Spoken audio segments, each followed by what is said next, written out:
What is going on? Not much, not much. You ready to start the first episode? Let's do it. So this is our new podcast. We're gonna call it Flicking Off. Two cousins, one film. Me and you've been we've always been moviegoers. We love movies. We don't have any crazy credentials that makes us, deems us worthy of doing this. We just love film. We love talking about it. We've been talking about it our whole relationship. My name's Marc. This is my cousin Jacob. Every week we're gonna try and get on here. We're gonna watch a movie and we're gonna give our take on it, our dislikes. We're gonna talk about how the film was made. We're gonna talk about the performances of the film, what it's accomplished. Certainly gonna get into the time period of each film we do, and we hope you enjoy. This is for y'all. A little bit. You want to talk about how we got into movies a little bit? Maybe some of the movies that got us into that? Yeah. You go ahead. You give them yours. Awesome. Basically was at my great aunt's house. I was probably 7 or 8 years old, and she was always trying to get me to sit down and watch a movie. And one day she finally did, and I sat down and watched Crocodile Dundee. And I loved it. And at the end of it, I was so excited. At the end of it, I was so excited that I was like, what else you got? And she pops in a VHS copy of Indiana Jones and the Temple of Doom. And I hadn't seen Raiders of the Lost Ark yet, so it was my first Indiana Jones. And it just blew my little brain at the time. I was blown away. I had some intense scenes, a guy getting his heart ripped out. And after that, I was hooked. Yeah, so Aunt Sandra always had those VHSs, man. She had like a whole... Yeah, Uncle Charles had Predator, and he had a bunch of action films like Steven Seagal and all that kind of stuff. So. She still got a little DVD. It's not as big as yours. When I was over there recently, she's got a pretty big little physical media collection. For me, I've always been going to the movie theaters like everyone else in the world. It seemed like a normal thing to me, but I did some acting in high school. I'm doing some acting when it comes around here in the city of Houston.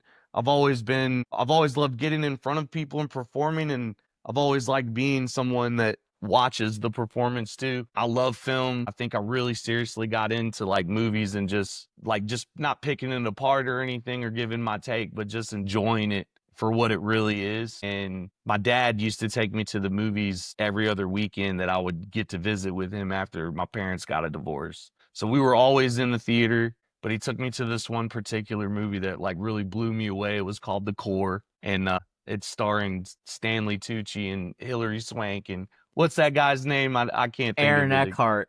Aaron Eckhart. And this was like, I want to say this was when I was like 13, 12, but after that movie really like set the bar for me and like what I enjoy. And I've always just like kept up with films, and it seems like every time me and you get together, we'll watch a movie or two, or we'll talk about 13 or 14 of them. Yeah. And we really enjoy it, so we just figured, fuck it, let's do a podcast, see if other people enjoy what we're talking about. Last time we were hanging out, Brad Pitt came up. And I love Brad Pitt. You were like, what's your favorite Brad Pitt performance? And I said, well, it's got to be 12 Monkeys. And that's what we decided to do for the first episode. And I'm glad we did. Again, so our age differences, we're basically 10 years apart. Yep. So when you told me about the movie and I'd never seen it, I was shocked when I watched it. It's just a crazy sci-fi mystery. Give them the plot a bit before we jump in to start talking about it. So like you said, it's a sci-fi mystery film. The basic plot is, in the near future, humanity has been wiped out by a virus. Well, not completely wiped out. The survivors live underground, and they've invented time travel. And so they send Bruce Willis's character back into the past as an observer to try to gather data to figure out what the virus is and who released it, where it came from. That's the basic gist of it. So the movie starts off with a kid in an airport, and he sees a man get shot. And then you see Bruce Willis's character wake up in this underground bunker in the future, and you realize that's this reoccurring dream that he has throughout the movie. And they set him down in front of a panel of scientists, and they say, we're going to send you back to the past to figure this out. They intend to send him to 1996, but they screw up. and he ends up in 1990. And when he gets there, obviously the dress he's in and stuff, he doesn't look like anybody else, and he immediately assaults some cops. They lock him up in a mental institution, and that's where he meets Brad Pitt's character, and there's some crazy scenes around that. He ends up going back to the future. They pull him back to the future A couple of times. a couple of times throughout the movie, and then they send him back to the correct year, 1996, and he kidnaps the psychiatrist who was interviewing him in 1990. And over the course of the movie, he convinces her that, he is in fact from the future. And the whole time, the audience is just sort of left guessing as to what's going on. Even at the ending, we're still guessing. Yeah. Still guessing.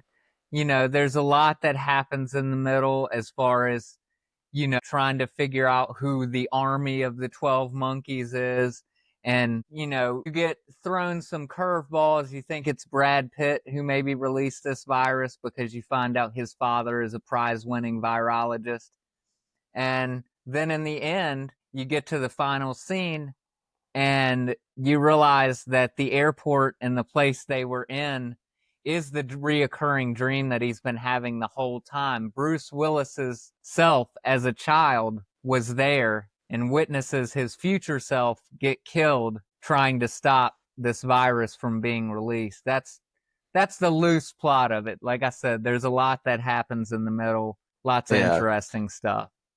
The story for this film is truly original. It's probably not something we'll ever see in Hollywood too much of, at least. Hopefully we'll get another one like this, but a timeless film, really a genre in itself, right? I mean, I haven't known too many sci-fi mysteries like this. It seemed to me like the writers intended for the audience to just not know completely 100% what was all going on the entire film. Even that last scene on the plane with the actual virologist's assistant and then one of those scientists that was sending Bruce back in time throughout the movie, you still were left like, okay, so is that where the virus was left? Like, was it in the airport? Had it already been released prior? Is the little boy Bruce Willis? But we do know that the writers, when we were watching, researching this film, they had for the plot, at least for the story, they just had an idea.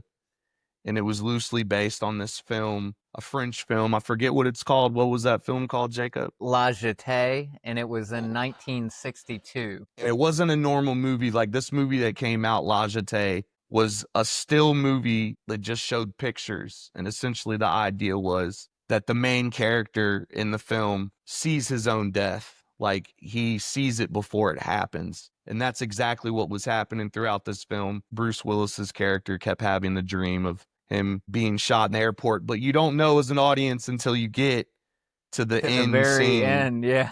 and like everything comes together in the end, sort of. Yeah. One reason this movie is so unique is the director, Terry Gilliam. He was one of the founding members of Monty Python. He went on to make a slew of films before and after this. I won't name them all, but Time Bandits, The Adventures of Baron Munchausen, Brazil. After this, he did Fear and Loathing in Las Vegas, The Brothers That's Grimm. The one most people are going to know, I think. Yeah, Fear and Loathing in Las Vegas and this movie are probably the movies he's most known for. Although he did co-direct Monty Python and the Holy Grail, and that's widely considered one of the, a cult comedy classic. But he has a very unique way of shooting his films. He chooses a lot of angled shots and, some of his films that are either set in the future or have some kind of futuristic bent to them. He goes with this unique look, especially in this film, where because in the future, the people are living underground, they only have technology that would have existed in 1995, 96 to try to build all of their new technology from. So everything has this like retro futuristic look and it's all gritty and grimy, He's definitely good at creating the theme and sticking to it. That's one of the reasons I love this film so much, was just when he would go into the past in like the 90s. He made the city that they were in, and I think they filmed this in Philadelphia and Baltimore, but just posters everywhere on the buildings, graffiti, trash piled up at the corner of the streets. Like they did a good job setting the scene and the vibe for what they were going for sure. And we found out when they filmed this movie, they were completely under budget. No one really trusted Terry Gilliam. 95 when this movie was shot. I think their budget was 29 million. Yep. And I think they got it up to like 30 something million at the end. It did really good. We saw it made 80 million at the box office. And the casting for this movie it's a little unique considering that this movie got Brad Pitt at a time he was considered one of the hottest names in Hollywood. We found out he had got done shooting Interview for a Vampire and A River Runs Through It, but they hadn't been released in theaters. This movie was released after those movies were released in theaters. So the timing of it for all these actors and stuff. And what really blew me away is when you told me, I've never even heard of this movie. So the fact that I've never even heard about it was way Brad more was interesting to me. He was an actor, but in the time between the movie being shot and when it was released, he blew up to become the megastar that he is today. Bruce Willis had already released 3 Die Hard films and some other stuff, so he was much more well known. But really, that was what sold this movie to the studio, was the casting, because for sure the studio was really unsure of the story and the plot and everything. Gilliam. And the director, because he had done a movie called The Fisher King in 1991 with Robin Williams and I believe Jeff Bridges, if my memory's right. That movie had done well and won some awards and stuff, so they had enough faith in him, but The Fisher King wasn't a big budget sci-fi movie. You know what I mean? So not like this one, at least. I mean, yeah. And we saw Brad Pitt was actually nominated for Best Supporting Actor for this role in this film, which I thought was pretty cool. Can't believe he didn't win because he lost to Kevin Spacey for The Usual Suspects. That's right, and I disagree with that completely. Yeah, this role that Brad Pitt did, and the reason we even started talking about this film and we're doing an episode on it is I love Brad Pitt. I think Brad Pitt's an incredible actor, and I kind of like a lot of the movies that most people say Fight Club. Most people will say Snatch. One of my favorites is probably this film now. And I love Fight Club too, but a big one for me was Moneyball. Moneyball was a really I'm a huge fan of all of Brad Pitt's stuff, but that was a good movie. This film was crazy though, and it's kind of the time period it came out. We were talking about what is the greatest time period for movies, and this is another bullet in the 90s era. You're completely guessing the film the entire time. Like we were talking about, the costumes, the set design, how they filmed this was really unique. It's really different. It's the first time you'll see Bruce Willis portray a vulnerable character like this. Yeah. First time you'll see, like you said, Brad Pitt plays an absolute madman. He's Bruce Willis's character meets him in the mental institution in 1990 when he first goes back, and Brad is just electric. I mean, he's jumping off chairs, he's bouncing off walls, his words, eye movement, he's ticking, he's doing everything. And he went to a psychologist and a mental facility for a while to study schizophrenics, and you can definitely tell it paid off for sure. And he was incredible. He said, him and Bruce have both said in different interviews that they do appreciate this movie for the fact that they got to do something different that they never got to do in other movies. And that's one reason it's so special. Yeah, I mean, we were just talking about this the other day. We'll probably never see Brad Pitt portray a role like this ever again. It's unique in that extent, and just the genre of it. The whole plot itself is a very unique film. It's, you said when you first watched it, the female doctor character, Dr. Rayleigh, she's played by Madeline Stowe. You were like, I wasn't sure, are they going to try to make this a love interest or not? And by the end of the film, you can see it is sort of turning into that. But at first, she's the doctor to this guy that she's convinced is just A a crazy psycho. person. Yeah. Right. And, at one point you see Brad Pitt, with the future people, obviously they're having glitches in the time travel. And during one scene, he gets sent back to World War One and he gets shot in the leg. And later on in the movie, in 1996, she pulls the bullet out of his leg, and then a forensics guy at the police station, he thinks that she's lying about it because he's like, no, the forensics guy says this bullet was shot sometime before 1920. Like, this is, Yeah. there's no way you just pulled this out of some guy's leg.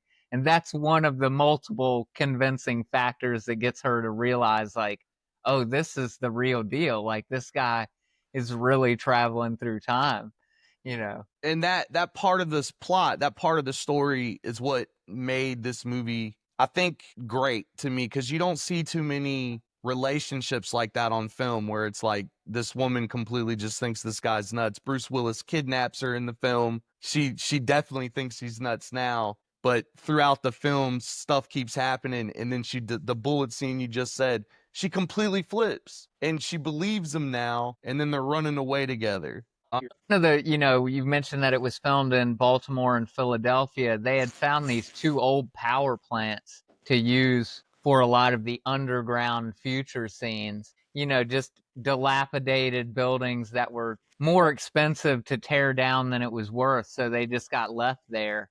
And it gave them this gritty look that they were looking for. In fact, it actually gave them the tube that they use for the time travel device. When Terry Gilliam saw it, he was like, no, we need to use this. Like, this is what needs to be in the film. That was one of the coolest things that when I was researching this film, like when I was watching the making of it, like they didn't have a ton of money to make like a Terminator, or, they couldn't create things the way that they were doing it back in Hollywood then. So they would walk around these abandoned power plants and they would find like cool, unique old parts, scrap metal on the ground, and they just used what they had. And it looked really good. Like watching the film, you really felt like they created that time period really well, considering like, how the world ends and the virus and everything. And then like just like the plastic that they used, which you said they had like an idea in mind for the plastic. Yeah, That was Bruce pretty cool. Willis in one of the first scenes, you see him actually, before he goes back to the past, they put him in a suit to just go out into the world and see what he can find. And so he goes above ground and he's met with like, a bear. He sees like wild animals running around in the city, in the snow in like Philadelphia. And it's a clear plastic suit and they wanted it to represent like a condom because they felt like the futuristic people were afraid of disease and a condom is meant to protect us from disease. So they wanted it to sort of have that look. And that's Terry Gilliam, I mean, Yeah. that's like his genius in this film. And that's just a small part of it, right? I mean, from like I think the fact that they were under budget and they used what they had and this is what came of it, it's still a timeless film. They got an 8 on IMDb. I mean, another cool thing is like, at the time Bruce Willis was already like this action packed star. He was on Die Hard 4, I think, with Samuel L. Jackson was in that one, if I'm Yeah. not Yep. mistaken. He had shot it, but I don't think it had come out yet because he had to go and do reshoots for 4 days in the middle of this to, Yeah. fix some stuff and Die Hard with a Vengeance. I remember the actor that was the FBI agent that shoots Bruce Willis's character at the end. He was saying something. He's like, I think this is the first time Bruce Willis has ever been shot on film and died. Yeah, as a lead, yeah, on screen and as the lead character for sure, And that's for still true sure. to this day. I mean, like we've never seen Bruce Willis get shot on film and die in the like if he's the leading role. Yeah, not one that I can think of. One thing, like, there's some scenes with his character and the psychologist after he kidnaps her in the car, and he wants to hear music on the radio. Right. And I remember that. he just, the way he talks about loving music and loving the air because their air is stale, old air that's going through these filtration systems and stuff. It's Underground. like, you know, he just loves it. He even sticks his head out the window at one point and is just like a little kid, like soaking it all in. And it's really cool. I love it. Like you said, there's this like vulnerability to it that you don't see in a lot of his roles. I remember he mentions in one of the, behind the scenes things that, Terry Gilliam told him, like, Bruce Willis has like this trademark smirk he does in a lot of his films and smile. And he said, I don't want to see that. Like, I want you to be somebody completely different, and you don't see it. And it's really, really cool. And he actually said during it, he was like, "This is why I want to work with you, Terry." Like when he told him that. So I mean, the performances were flawless, and to pull off a story like this, as complex as it was. Yeah. Some other great actors, you've got Christopher Plummer. He plays the prize-winning virologist, Brad Pitt's father in the film.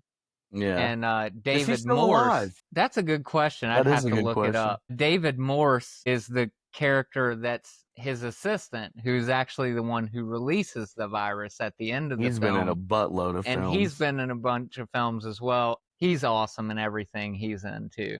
He played a really crazy guy, like that scene where he goes for the book signing of the psychologist. Yes. That's like one of the big telling scenes. It's the only thing you can really, outside of the dream, you can connect that character to releasing the virus and whatnot. And that scene is special too, because like a lot of other scenes in the film, there's just all these little nuggets of information that sort of reference other things that either are going to happen in the movie or have happened. Like, she talks about a man who came back from, or a man in the 1600s who claimed he was from the future and that a virus would wipe out humanity in 300 years, and a soldier in World War I who, claimed something similar. And it's cool because we never get the story on the guy from the 1600s, but the character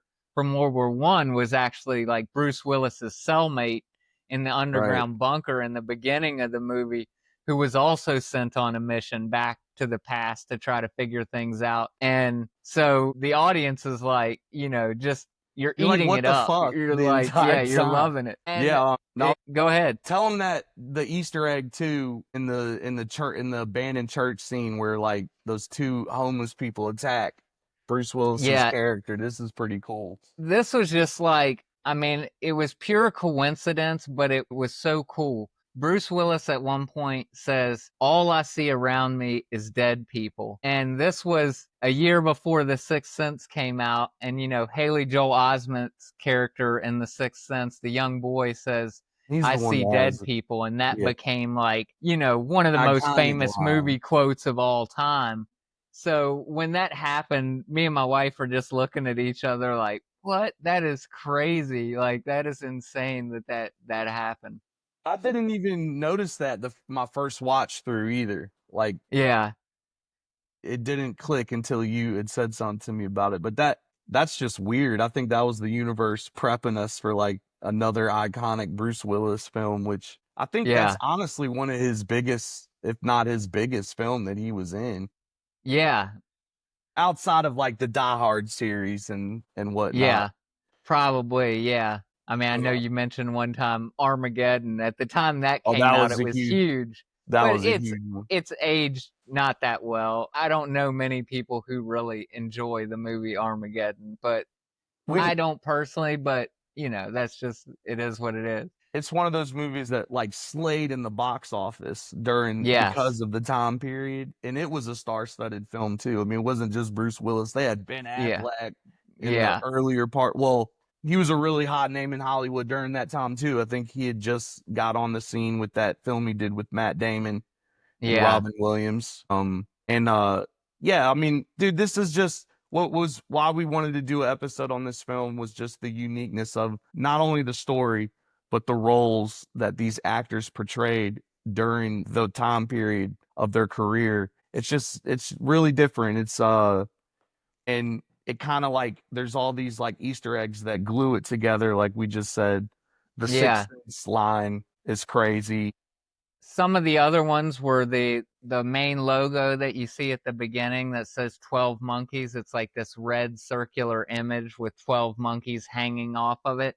And the director said that they intentionally designed it that way because the plot and the story was like this circular story where you start off with this dream and you end with With seeing what the this dream is in reality. Another one was like, you know, when James Cole, Bruce Willis's character, and the doctor are on the run, they're in a cheap, seedy motel somewhere, and there's a cartoon playing on the TV. And the right. cartoon's about time travel and this time travel tube. And that's what they have in the future is this tube that they insert Bruce Willis into and it shoots him into the future. So there's all these little Easter eggs like that and They just did a running really good themes job. throughout the film. Every time they keep hearing this story on the radio about this boy who's trapped in a well, and they're going to send this monkey down with a sandwich, you know. So here's another monkey reference. And, you know, Bruce Willis knew about this story from when he was a young boy. So he knows that this whole thing is a hoax and that this kid is actually hiding in a barn. And he tells the doctor that. And then later, when they're separated and she's still not convinced that Bruce Willis is from the future, she sees a news report confirming what he had said. And it's just another one of those notches in the belt, like the bullet was, that's like, no, this guy is telling the truth. There's no way he could have known this. Yeah, like the attention to detail is on this film when they were shooting it was top notch, man. You could tell like everything was really intricately thought out and they delivered it really well. Another cool thing to point out during this film is like Terry Gilliam, the director of the film, his overall like knowledge was being questioned. Him as a director, people on set were even questioning his ability to film this with certain things that we saw during the making. We were researching this film, like not everyone agreed with him. And I think that speaks volumes on what kind of director this guy is, because even with all, you know, even if it was 50% of the cast and crew that were questioning this man, that's got to make it harder to film and create a Yeah. movie. And he still did it, and he did it really well. Yeah. Commentary with him and the producer, they talk about some of those differences. And one of the main ones was the ending because Terry really wanted to end it when the doctor and the young boy in the airport are making eye contact after Bruce Willis has been shot because it opens up on the boy's eyes. He really wanted to end it right there. And there were two more scenes that were in the script, which is the guy who released the virus in the airplane. And there's a final shot of the boy, Bruce Willis as a young boy, walking through the airport parking lot and getting into the car with his parents. And he's looking up towards the sky, watching the plane fly overhead. And the producer had convinced him about the airplane shot. So he was like, fine. But he was like, I don't think we need that last shot of the boy walking through. And the producer said, no, we need it. We need it. So Terry Gilliam said he was going to intentionally come up with this crazy way to shoot it, like a crane on top of a crane that had to move and pan down. And he wanted a parking lot with like 500 cars in it. His thought process was, I'm going to make this shot so expensive, there's no way they're going to shoot it. And they did end up shooting it. And he Oh, did end up wow. liking it. And it is in the film. It is the very final shot because when I watched it, I was like, I don't remember that shot. So I had to go back to the end of the movie. And sure enough, there's this shot of this giant parking lot full of cars and the kid walking with his parents right before the credits. And there's all kinds of great stories in the history of filmmaking of directors doing stuff like that. Like, you know, trying to outsmart the studio or outsmart somebody. And he lost on this one. He thought like, there's no way they're going to do it. But they were like, all right, we'll do it.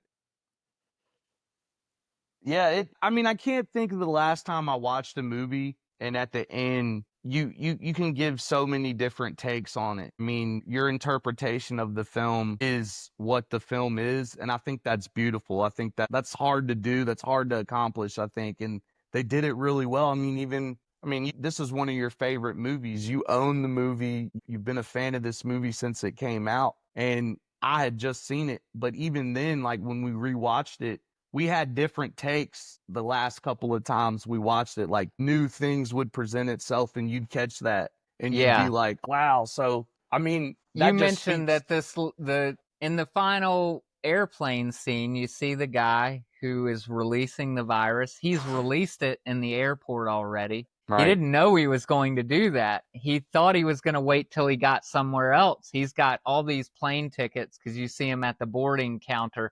He's going to like Sydney, Australia. He's going to Japan. He's going all over the world where he's going to unleash these vials of the virus. And there's a cool little plot device in the movie where the people in the future have given people who've traveled to the past a way to contact them, a telephone number that they can call in the present and leave a voicemail message that they can then decode in the future. And so near the ending, Bruce Willis makes a final call to the future and says, "We got it all wrong. It's not the army of the 12 monkeys. You know, it's this other guy." Like, not but a few minutes later, he walks down the stairs and there's another guy there from the future. And he's like, "Oh, we got your message." So they sent other people from the future to intercept him, to give him a gun to try to kill this guy and to complete his plan, because the people from the future have also installed a tracking device in these people's teeth.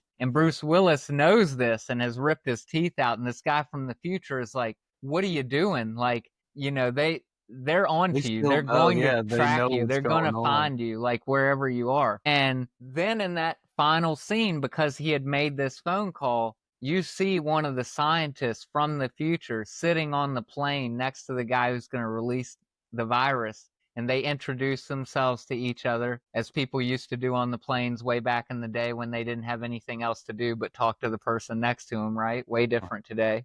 Way did And he add goes, more leg room too, I'm sure. yeah, he says, "What is your, do you do for a living?" And she says, "I'm in insurance." And, you know, Credit.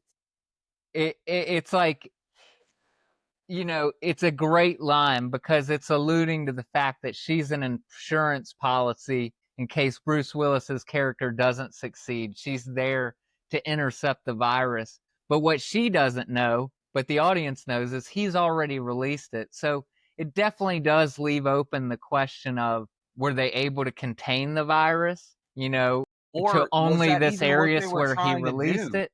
Yeah, Were they you were they know, trying to contain it, or were they just trying to trying to get it and take it back to the past or to right. the future, back to the future to try to figure it out. But, you know, it's very interesting. It's very Films don't, unique. yeah, I mean, films don't this was a very intricate goal for a filmmaker, I think, and Yeah. it was really hard to pull off, but they did a good job. They did a really good job as Yeah. far as telling the story that with this idea that they had, you know, we want the character to see his death and then live Yeah. it out through the end of the film, and It's that one of those scene Goldilocks movies where you've got a unique director with a vision, great actors, and they're working phenomenal with a actors. great script, you know, and movie that keeps the audience engaged like this film all the way up till the end until they get just enough answers to piece everything together. It just makes for a great film. You know, it definitely deserves every bit of that 8 that it gets on IMDb, It does, which is which a is hard hard to do. rating to get. Yeah. It's, you know, for anybody who doesn't know or doesn't use IMDb, go and look. I mean, some of your favorite films are not going to have an 8. It's No. just not going to be up there. But they take everything into consideration, which is what we're doing. It's what we're going to continue to do, like from what, like, I mean, just like you said, brilliant story, brilliant script, brilliant actors, a brilliant vision from a brilliant director. Not only that, like just what we were talking about with how they created the set, how they created the time machine, the idea of the condom. I mean, the way that they created some of the unique devices that Bruce Willis's character would use, the ideas of they were tracking them through their teeth, Yeah. from like little This Easter egg stuff where he's like saying, "All I see are dead people," and we get this yeah. iconic film. I mean, it's a roller coaster of a film, and it's great. And if I didn't know about it, and I'm 34, I'm pretty sure there are a million others out there that haven't seen this film that would And just they're be blown away misdirecting the audience the entire time with this entire Army of time. the 12 Monkeys thing. Like, the film's even called 12 Monkeys. And, It you wasn't find the out, 12 monkeys. yeah, you find out in the end that the Army of the 12 Monkeys was like an eco-terrorist group that Brad Pitt's character starts, and they liberate a bunch of animals from the zoo at the end of the film. And when Bruce Willis's character and the doctor are driving to the airport to the final scene, they get caught in traffic, and the cabbie, this female cabbie, says, "You got to factor in your Army of the 12 Monkeys," because nobody had heard of them before that, but now everybody knows because they released all these animals and they're walking throughout the city. And it also, answers the question of, why did Bruce Willis see like bears and a lion In the in beginning of the film when he was observing. Philadelphia in the future? Why are there lions in Philadelphia? It's because they had released these animals, and after the virus is released, it doesn't affect these animals the same way it does humans, and they bred and continued to live and take over the city. And they dropped those animals throughout the film too. It's why it's got an 8. It's Yeah. it's why it's a great film. Anybody that loves film, if you watch this film, it might not be your cup of tea. It certainly isn't like, I'm not gonna put it up there as like one of my favorite movies of all time, but certainly for anybody that enjoys film, this is a wild ride. And they did it in a really unique, fun way. I mean, it's like you said, even you watching it years later, me watching it the second or third time, you're seeing new stuff that you didn't pick up the first time. And I think that makes a great film when you can rewatch it years later and get a different interpretation, or, notice something that you didn't notice before. It hits on every mark. This gave me a great opportunity to rewatch it, because this has probably always been on my list of like my favorite films, but I had it on VHS back in the day. I upgraded to the DVD. I probably should get rid of the DVD and get a Blu-ray of it, but They're a little I expensive had too. almost overwatched it for years, so I took like, I hadn't watched this movie in years, so getting to come back and sort of see it again with a purpose of recording a podcast episode about it, really, like, it was a lot of fun. Yeah, for sure. I mean, it's why we did this episode. This movie it's a wild one for sure. I mean, Yeah. And for the audience, I don't think we said this in the beginning, but we plan going forward to link our film somehow. that's And right. I think it would be best if we keep it a secret and we sort of let the audience guess. And then in the next episode, when we're introducing what we're going to do, you'll see what the link is. You'll see what the Yeah. connections are. And I think that'll be a fun way to do it. And it doesn't just have to be by actor. We can link them by director, cinematographer, It'll be whatever way we want to link them. it'll be some way in the beginning of the next episode. We'll discuss why we linked the two together. But for the last 15 minutes of this podcast, we were trying to figure out something we wanted to do at the ending. We're gonna be consistent. We're gonna do this every single time. We're gonna call it the hype train. We're gonna each pick a project that's either being made, is planned to be made, and we're gonna talk about it a little bit for the last 15 minutes of each podcast. You want me to go first, or did you want to jump into yours? I can jump in. I've got basically, in researching for this film, I found out that Terry Gilliam, at 85 years old right now, has 85. another movie in development, and I was like, what is it? So I looked at it, and I was super hyped when I saw what it was and who the cast was. So it's called The Carnival at the End of Days. It's a comedy fantasy movie, and the basic plot on IMDb right now is God, disappointed with what's gone down on planet Earth, wants to wipe out humanity, and the only one who wants to save them is Satan. who convinces God that two young people he's found are the new Adam and Eve. All right, now here's the cast that they've got lined up. This is what This sold is me right wild. away. Johnny Depp as Satan, Jeff Bridges as God, Jason Momoa, Adam Driver, Asa Butterfield, who is in another one of my favorite sci-fis, Ender's Game, plays Adam, Emma Laird as Eve, and the musician Tom Waits. He's also an actor. And any fans of Jim Jarmusch out there have definitely seen Tom Waits before. And yeah, so that's what I'm hyped about. It's currently just in development, but with a cast already locked in like that, It's probably gonna get made. I think it's going to happen. And I can't wait for it. So hopefully 2026, 2027, we can get the carnival at the end of days. What do you And got?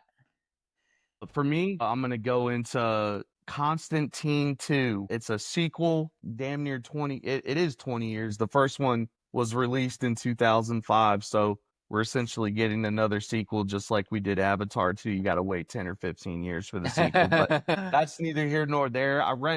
They just recently had Constantine on Netflix, so I was able to rewatch it. I remember when I was visiting you in Richmond, I was talking to you about it, and you were like, I remember me and Amy went and seen that movie, but I didn't remember it being that good. And I was just like blown away at your response to that because I love that movie so much. And it's weird that we're choosing these two movies because they basically have the same plot, so to speak. We're A talking similar about theme of God and the devil and Satan, and exactly. Yes, yeah. Constantine, the first one was epic. I mean, you said you rewatched it again and you thought the I did same. Like enjoy it. it Yeah, I was did really enjoy it. good. The acting's It's really got an good. amazing cast. It does. It does. And what I was really hyped for when I read about Constantine 2 was the director Francis Lawrence, who did the original, is doing the sequel, which is always good. And Keanu Reeves will reprise his role as Constantine. I'm not sure if they're gonna have like what the actor that plays the neutral demon guy, the I forget his name, but he's a huge actor as well. Well, yeah, here, let me look it up because there were just so many great actors in that movie. I mean, you got Shia LaBeouf, you got Tilda Yeah. Swinton, and Gavin Rosdale from Bush was in it. I'm trying to Rachel remember the Weisz. actor's name though. He was in Blood Diamond with Leonardo DiCaprio. Yeah, Diamond Honsu. Yeah, that's right. I don't know exactly how to pronounce his name. Also Me had neither. Pruitt Taylor Vance, who's one of my favorite actors. He's in a lot of great stuff. Peter Stormare plays Satan. He's He's famously amazing. in Fargo. He's in a lot of stuff. He's been playing the evil guy for so long. That role was just so fitting. I think Johnny Depp playing Satan is interesting as well. And what's cool is like I just got done playing Satan on a play I did here locally in Houston. So I think like the idea of God and heaven and the other side, that's like certainly something that's being explored in the studios now. I mean, the fact that they're doing a sequel 20 years later to Constantine, the fact that what might be Terry Gilliam's last film and Very you know, possible. in Very Carnival, possible. what was it called? It was called Carnival The of carnival at the end of days. Carnival at the End of Days. So, and that's a unique story, right? Like, I mean, I think the plot when we talked about it was God is done with humanity and he's just gonna wipe us out. But Satan's like, nah, nah, nah, and he does something crazy. So, Yeah. He thinks yeah. he's found or he convinces God he's found the new Adam and Eve. And like, so yeah, there's so many different directions. And I haven't looked up anything about it aside from what I could find on IMDb. So who knows? It may be based on some existing literature or, something like that. And they don't, and just like with Constantine too, like you have a little bit more plot news than I would. They're certainly gonna use a comic book for the sequel, but they just don't know which one. They don't even know when it's gonna be released. But Warner Brothers announced the sequel. So I think that alone tells you there will be a sequel. It's the only question is it gonna be 26 or 27? Because I think Warner Brothers is also releasing the new Batman sequel around 26, 27 too. So Okay. Yeah, and I just looked up Constantine too. The only thing I'm seeing that you didn't say is they have Peter Stormare listed as Lucifer, so he's Oh coming back. wow, so he's coming back. That'll be dope. Yeah, He did a yeah, really good, and he only appeared, at that last scene when yeah, Constantine did. So we got there's so many good things coming out, but as we've been noticing, when we get hyped about these movies coming out, 50% of the time it's a bust. Like it's not even what you thought it yeah. was gonna be. Um, And I mean, this Constantine 2 is definitely a sequel, but like you said, it's 20 years but later. yeah, I mean, a lot of what we get now are sequels, remakes, reboots of the same thing, a million Marvel movies. You don't get as many DC movies, but there's still a ton of those. The new Superman just released, you know. I'm sure that Terry Gilliam movie you mentioned is loosely based on another project too. I hope it's not, but as far as original scripts go, to hit to what you were saying, you just don't see Yeah. too many of them anymore unless it's an indie film. But as Yeah. far as I mean, studio backed even big names, you got Denis Villeneuve. He's one of the hottest directors in Hollywood. Just made the two Dune movies. He's working on Dune 3 right now. And ugh. it's like he did some original movies, but even he was probably having trouble getting stuff financed. So he's like, what can I get made? And it's like Dune. You can get Dune made.